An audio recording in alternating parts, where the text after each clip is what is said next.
परभणी महानगरपालिकेत नव्या पर्वाचा श्री गणेश, महापौरपदी सय्यद इक्बाल तर उपमहापौरपदी गणेश देशमुख विराजमान। परभणी फेब्रुवारी 16 परभणी शहराच्या विकासाला नवी गती देण्यासाठी आज महानगरपालिकेमध्ये नव्या नेतृत्वाचा उदय झाला। नवनियुक्त महापौर सय्यद इक्बाल आणि उपमहापौर गणेश देशमुख यांनी आज दिमागदार सोहळ्यात आपल्या पदाचा अधिकृत पदभार स्वीकारला। यावेळी कार्यकर्त्यांचा उत्साह आणि नागरिकांच्या उपस्थितीने महापालिका परिसर गजबजून गेला होता। विकासाची पंचसूत्री ठरणार प्राधान्य।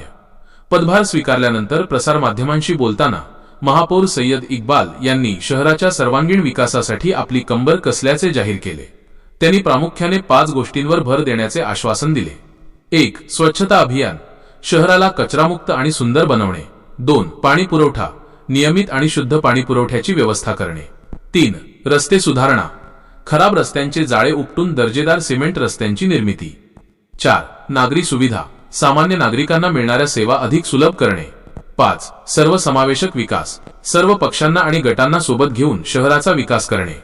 नागरिकांनी जो विश्वास आमच्यावर दाखवला आहे त्याला तडा जाऊ देणार नाही। परभणीचा चेहरा मोहरा बदलणे हेच आमचे मुख्य ध्येय असेल। सय्यद इक्बाल महापौर। आधुनिक परभणीचा संकल्प। उपमहापौर गणेश देशमुख यांनी प्रशासकीय कामात पारदर्शकता आणि वेग आणण्यावर भर दिला। ते म्हणाले की प्रशासन आणि लोकप्रतिनिधी यांच्यात योग्य समन्वय साधून रखडलेले प्रकल्प मार्गी लावले जातील। परभणीला एक आधुनिक आणि सुव्यवस्थित शहर म्हणून ओळख मिळवून देण्यासाठी आम्ही ठोस आराखडा राबवू। नागरिकांमध्ये उत्साहाचे वातावरण। या सोहळ्याला विविध क्षेत्रातील मान्यवर पदाधिकारी आणि मोठ्या संख्येने नागरिक उपस्थित होते। नवीन महापौरांच्या निवडीमुळे शहराच्या प्रलंबित प्रश्नांना आता वाचा फुटेल अशी आशा परभणीकरांकडून व्यक्त केली जात आहे। ठिकठिकाणी पुष्पगुच्छ देऊन आणि फटाक्यांच्या आतषबाजीत नव्या नेतृत्वाचे स्वागत करण्यात आले। शहरातील कचऱ्याची समस्या आहे, स्ट्रीट लाईटची समस्या आहे। सगळ्यात अगोदर आम्ही कचऱ्यावर आमचं लक्ष आहे, त्याच्यावर आम्ही लक्ष घालणार आणि सगळे वार्ड आम्ही क्लीन, नीट अँड क्लीन करणार। ते बी आम्ही आमची आता चालू झालेले काम महापालिका मध्ये येणे अगोदर आम्ही काम सुरू केलेले। सगळ्या ASI बोललो की जी आता येणारी शिवजयंती आहे त्यामध्ये आम्हाला सगळं city clean, neat and clean पाहिजे। कुठल्या विकास कामांना प्राधान्य देणार आहेत? सगळे जे मूलभूत जे महानगरपालिकेमधले जे आहे ना, लहान पासून ते वृद्ध लोकांना जे मूलभूत सुविधा महानगरपालिकेपासून आहे ते सगळ्याला देण्याचा प्रयत्न करेल। महापौरच्या पहिल्या पदावर बसलात, कोणत्या फाईलवर सही करणार पहिले?